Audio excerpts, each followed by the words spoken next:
Okay, welcome to Friday's Hangout. We're privileged enough to be joined with Wade Pierce of Whole Mind Golf. Um, Welcome, Wade. Hello, Happy New Year to all. Happy New Year. I hope the holidays went well for you. Awesome, awesome. I'm one of those guys who the holidays never really long enough. It's just, it was fun. But anyways, it's all good. Yes. Now, kind of speaking of the holidays, obviously one of the traditions with New Year's is setting goals or resolutions, as we call them. Yeah. And now we're on January 11th now, and I think some of that momentum, you might drive by a gym and still see it full. But as we get further into this month and then closer into February, some of that momentum from the new year really starts to fade away. So what are some suggestions that you have, and let's try and keep this golf specific, with improving your golf game, playing better.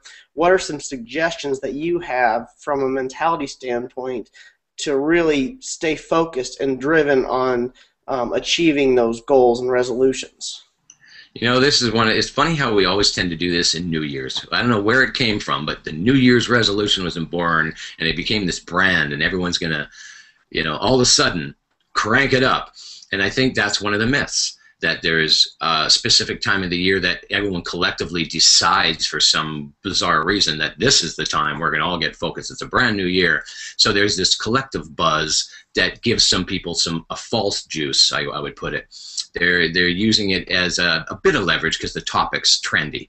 And then when the topic's off and their attention moves to other things, they drop it, just like anything else that just had a short-term buzz. It's like eating sugar versus really good quality, slow-release foods. It gives you a spike, and then it's over, right? The challenge is people will use they don't understand how to fuel their own nervous system in terms of connecting their dream with the actual practicality of making it real. So I would have some very clear distinctions around that. I have a process I call the powerhouse goal setting process, and you can apply this to any goal setting system you choose to use, of which Jay will share one with you at the end of this call that's excellent. Now, you can use this within that, and it is, number one, the most important thing for goals is you have to have it sensory rich. Most people create goals that are abstract. They have an idea. I want to shoot this score, and I'm going to practice this much. I'll hit this many balls, if it's even that specific. And they've chunked it down to things they're going to do to hit goals. The problem is those are abstractions. Those are ideas. Ideas don't really tend to move the body, if you've noticed. We all have a lot of ideas that don't go anywhere. So you need to see, hear, and feel it. So take this to heart. See your goal as clear and as vivid as possible. Hear yourself talk about the goal in your own head of it being fulfilled. This is the critical distinction. Most people see it in the future, so they're forever disconnected from their goal. And they think, well, that's what I want. It's out there. You have to make it in here. You have to bring the goal and make it first person, like it's happening right now. I'm already shooting those scores. If I was already shooting those scores, how would I practice? How would a guy practice if he was already that good? Do you follow, Steve, how that's different? How would a guy go about playing a round of golf if he knew he was already good? He wouldn't play. You follow me? It's a very different place. So I'll stop there if you have another comment. Well, I mean, kind of continuing on that path, I think what happens with a lot of people is they have this big, audacious goal that they set. Yeah. Let's just say play scratch golf, okay?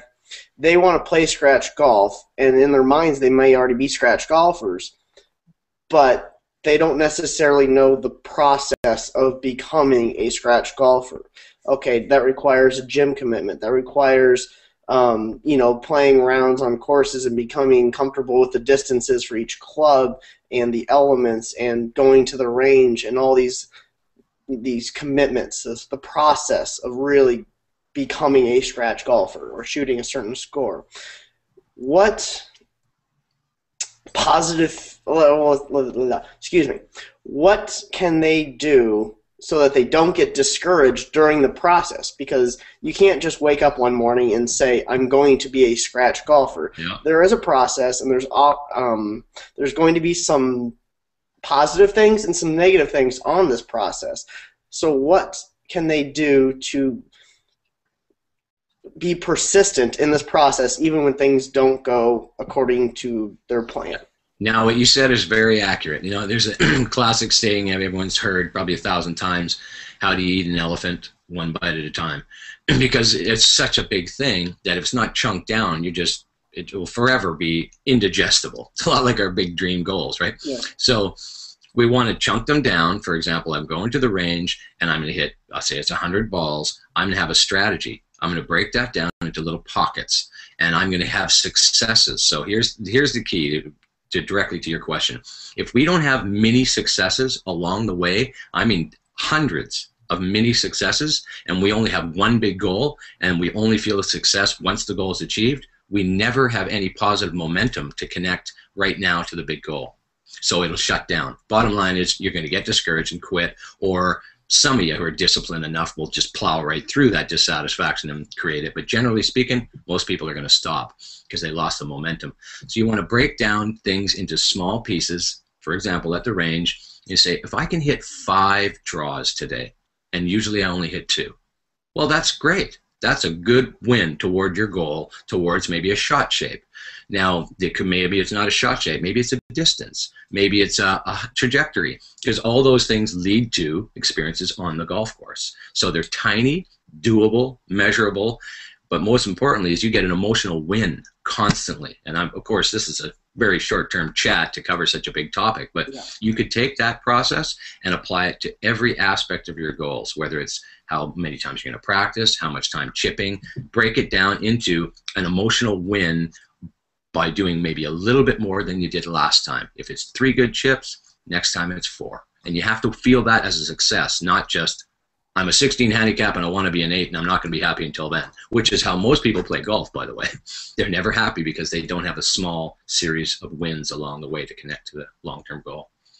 And the nice part about having, the nice part about having this process or this system is that once you have established it in your golf game or whatever, you can apply it to other things, such as fitness and going to the gym. I want to go from 200 pounds and 20% body fat, or whatever the numbers are, to 180 pounds and 15%, to 170 pounds and 10%, and so on and so forth, or whatever the numbers are. And you can use it for whatever big audacious goals that you have in place. This is to support that point. The big audacious goal, that's a nice term because it's kind of fun sounding, right? But you actually do have to have a big audacious goal. Excuse me, if you can't get inspired by it, think about this. People set goals that are abstract. They're numbers. Like, I want to be rich, or I want to be a better golfer. Those are useless. You might as well not even say it because they're pointless. They have no power because they're unreal. Then they're not even specific. So number one, if I was to summarize the things I've said so far, is to be sensory specific. That means, what does it look like? What does it sound like? What does it feel like? Not just what is it called? What is the label of your goal? You have to see, hear, and feel it like you already experience it, not some distant wish, and then act as if you are that type of player as you practice and everything you do. That is the fastest way to create what you want, because your nervous system and your unconscious, by the way, doesn't know the difference between a real and imagined event. So when you continually imagine something with sensory-rich vividness, your unconscious assumes it's real and starts producing physiological responses for you to experience that in the physical world through your goal setting. So, and let's get to the fun part of this conversation, and that is, and we've talked about it briefly. By setting mini goals, you get mini rewards. Yep. Now let's talk on the bigger scale. You're quote unquote at the end of the road. You're a scratch golfer. You're winning all these tournaments. You're playing the best courses in the world. What is the difference between having worked to achieve it and really earned it? What does that reward feel like?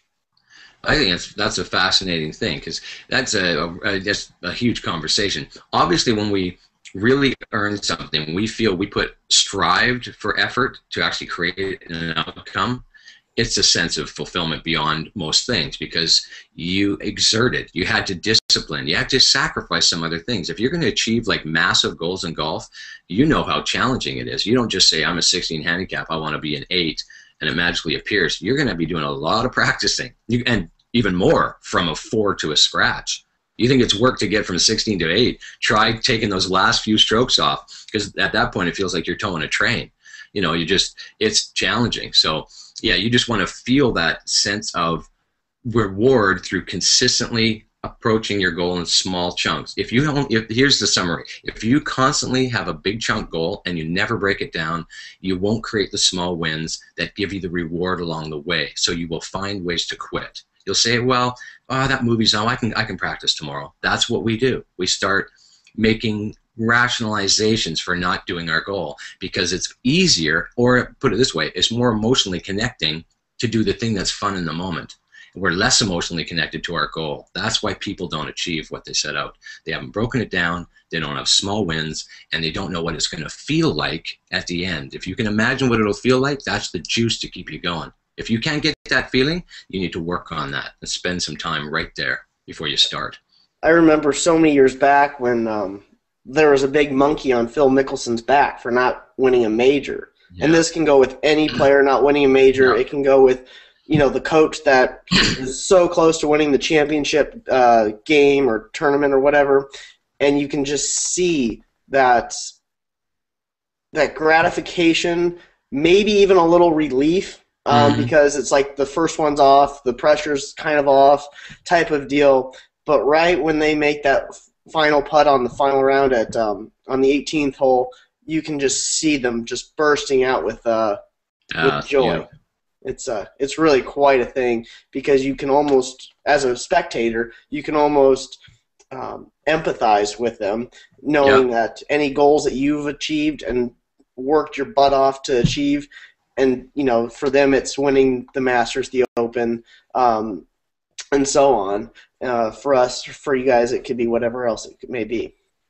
I mean, that's a perfect point. What it also does when you do achieve something that it was long sought after and you had to toil to get it, is when you do achieve something like that, is not only the fulfillment that you get, the sense of fulfillment, but what that does to your psyche for years, because you did something that most people don't do. And that gives you a self-image boost that you can't get until you do it. So quitting on your goals is devastating. So you're better off setting smaller ones that you know you'll do, because the challenge most people have in goals is they set a goal and they've done it, New Year's resolution, for some reason give up, don't do it. Well, the next year they try, that pattern's already in play in the unconscious that I'm going to set a goal and quit anyways. So this is really important. This is like this is the tough love part of the conversation. You have to face it. Don't set a goal unless you're going to commit to it. Then when you do and you achieve it, it's invigorating beyond belief, because you know you challenged yourself and you did it and you experienced that joy, like Phil draining that putt on 18, or everyone who's strived to get on tour and got their tour card. Can you imagine? I'd probably cry, for crying out loud. It's years of work, right? And you finally get it. And then your belief level goes through the roof because you did something most people will quit on. And that is, there's no price tag for that, because that'll change your life. That'll give you momentum that you won't have to look for anymore. You'll know, I did it. That's a powerful, rewarding place to get to. Now, speaking of this commitment, there's a program, and this is real quick, and then we'll get back to what we've been talking about. There's a program that my dad and I have done.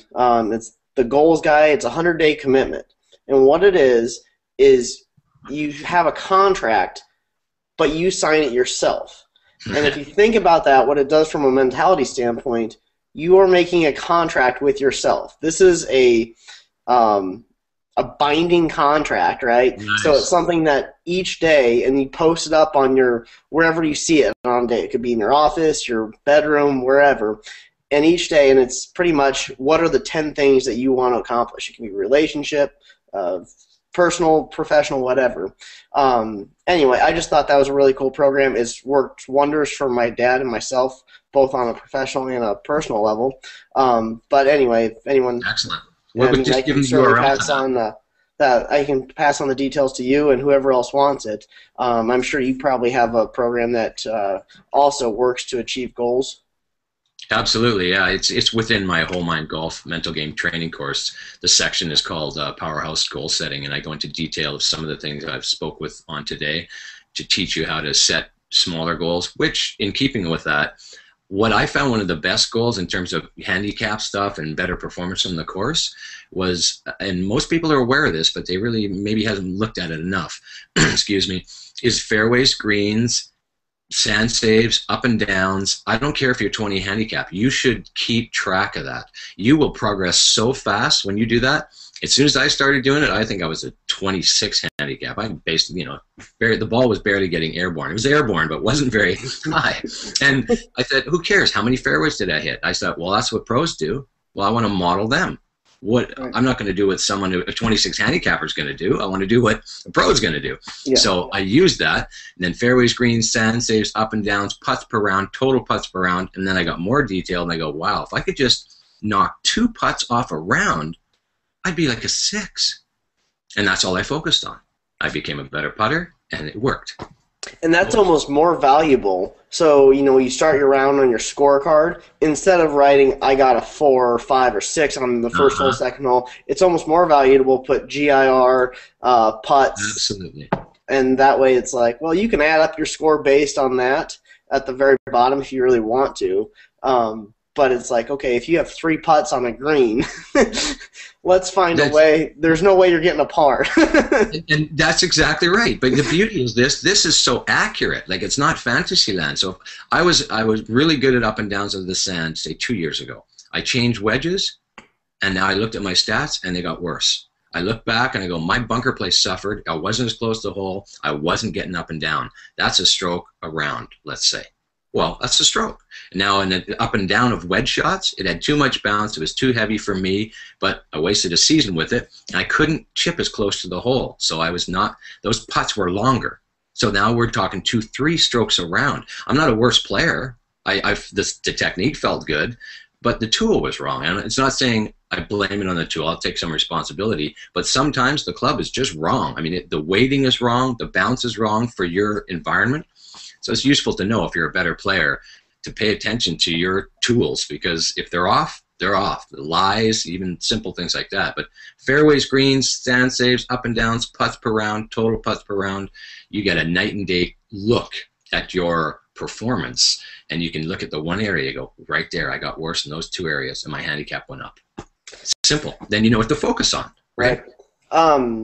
Speaking of goals, I made a little pitch for people to, tune into us live today from our Google Plus golf community, and I asked if they had any questions. And I sent you this earlier this week, maybe Wednesday or Thursday. I sent you in an email form this gentleman's question.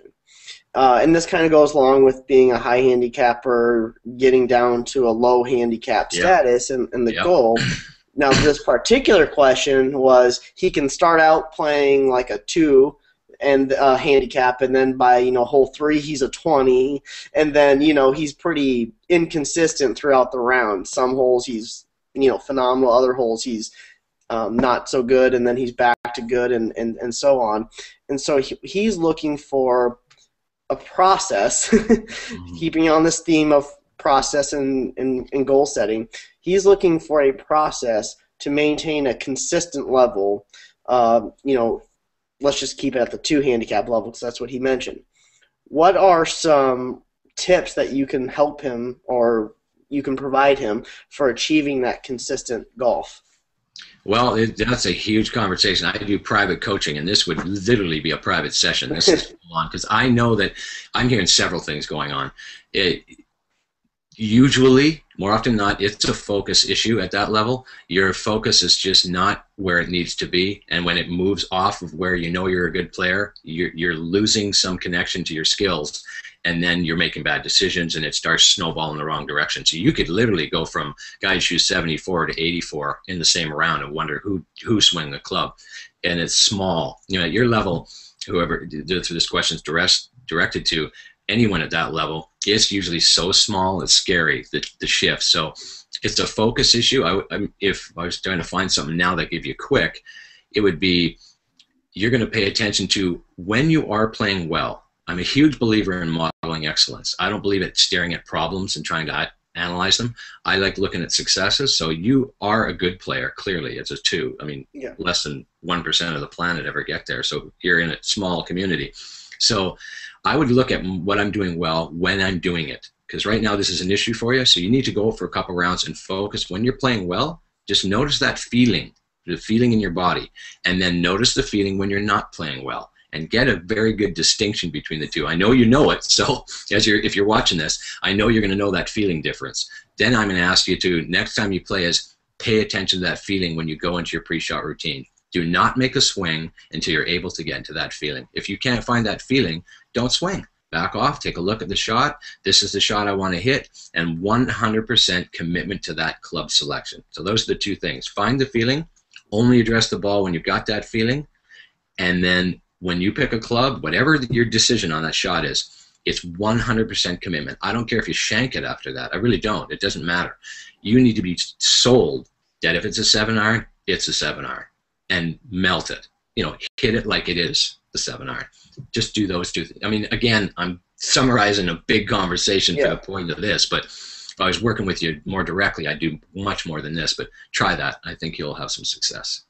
Okay, well, we'll share this with the golf community, and I'll be sure to mention him to see if he has any further questions. But you know, as with anything, it's a process. And if he's in a 2 handicap, he's done a lot of work, but he's probably just that 1 or 2 things short of being, you know, a truly consistent 2 handicapper. Yeah, it's all about refinement. There is no one. I was having a conversation a couple of days ago with a world champion racquetball player lady, and she's amazing. But it's refinement. She still wants to excel. She still wants to get better. So you never get complacent. You get just because you're a 2 doesn't mean you're always going to play to a 2 handicap level, right? It's we're not robots. So there's constant refinement. We're always updating and refining our skills and paying attention to what we're doing. We don't just, well, I'm a 2 and I'm a 2 forever, right? If, in matter of fact, if you have goals like that and you reach a plateau, you will go backwards. That's what happens. You're either growing or you're dying. So you make a decision, say, I'm here. My desire is to set smaller goals to move toward a 1 or a scratch handicap, just so that pulls out of you a desire to perform at a higher level that's consistent with the 2. If you don't do that, you start focusing on the problems and the things that are taking you away from being a 2, and that actually, your focus shifts to problems, and it drags you downward, and your handicap starts getting worse. So take that to heart. I assure you, that is a big distinction. If you can take that in, that will shift how you process, practice, and everything. Well, you know that if pros like Rory and Phil and Tiger are always striving to be better, and they're at their level, then us regular everyday golfers can always get better as well. Totally, absolutely. Would you mind if I showed one thing just before I go for it, please? All right. Just as for anyone watching this, they can, if they're curious about the Whole Mind Golf, I'll see if I can pull this off this screen share. This is my test, but I think I can. Here we go, and I'm just going to show it to you, and I'll be back in a second. So any of you can take a peek at this. It's Whole Mind. You can tell me, Jay, if you see this. I see this. Yep. Okay, so others can see this. This is the website. It's wholemindgolf.com. Very easy, and it talks about my training, mental game coaching product. And inside that, there's information on how to set goals, sensory specific. So I don't care what goal setting system you use, of which the one Jay's talking about is excellent. You could apply some of these essences inside it to make sure you get emotionally connected to your outcome. So thank you. I'll just stop the screen share now. Yeah, no worries. One last thing about goals and mini rewards in this whole conversation, and that is accountability. So many people say, I'm going to go to the gym, I'm going to go to the range, I'm going to do this, and they don't hold themselves accountable. And, you know, life happens. Meetings happen, work happens, emails, whatever. Everybody has the same 24 hours in a day. It's just how you use it. So the issue is, how can one really hold himself or herself accountable, especially if they haven't necessarily completely internalized their goal, but they're making progress, or they have at least an outline for getting there? I'm going to say something here. That's a profound question around motivation, because people will start and stop stuff based on two elements of being human. We do everything in our lives to gain pleasure or avoid pain. I don't care what it is. It comes down to those two elements of being alive. So if you experience pain around your goal at any level, you're not going to do it, generally speaking, unless you have that commitment and accountability. Now, people go, well, oh yeah, how am I going to stay committed? I don't feel like going. And then let's say you don't go. Well, now you've chipped away at your accountability, where others aren't going to believe you for sure, because you can't believe you because you didn't do it. So you get into a negative spiral, which is not useful at all. So I'm going to recommend a couple things to consider when you're testing yourself, or you're caught in this area where, I don't feel like going, or whatever. You're not accountable, as Jay says. You need to have positive sensations around why to do your goal that are more intense than the reasons not to. That's the only reason you don't take action. If you're emotionally connected to something, you just do it. Like if I'm hungry, I want a coffee, I don't have a conversation with 20 people. I just go get it. There's no disconnect. Whereas my goal, my dream, well, we get inside, we have self-talk, and we talk ourselves out of it. I'm going to tell you the only reason you talk yourself out of it is because that either you don't believe it, or your emotional relationship to the goal is too weak. It's not potent enough. And it's like Tony used to say, Tony Robbins would say, people aren't, they don't procrastinate, they just have impotent goals. And that's true. There's not a sense of a connection to it where you just cannot not have it. It has to get like that. Those people are unstoppable. There's no way they're not going to do it. They're committed and accountable. Now, you need a lot of guidance if you feel you're going to slide off. The goals guide and the goal setting thing is brilliant because you have support, the community, you get online, you're accountable, and you know you're accountable. So it gives you some pain, something to move away from, which is not being accountable, but also the pleasure of, hey, I was accountable. And that's a pleasant feeling. That's toward the fulfillment of your goal. So I just don't want to throw that out there. Yeah, great. Thank you very much, Wade, for everything. Any closing thoughts that you had to share? I would just summarize it that your goals must be emotional. If I was to say anything, if they're not emotionally stimulating, you will not take action to fulfill them. I'll just leave it at that. Thank you very much for your time. And I look forward to doing more with more of these hangouts with you over the course of the year. I'm sure there's plenty of discussions that can be had over the mental game in golf. Yeah, absolutely. You can see where one discussion starts. You could branch out into four. It's just the nature of golf and life, and it's inspiring. I enjoy it, so thanks for your time, and hope everyone else enjoyed it. All right. Thanks, Wade. Thank you. Cheers. All right.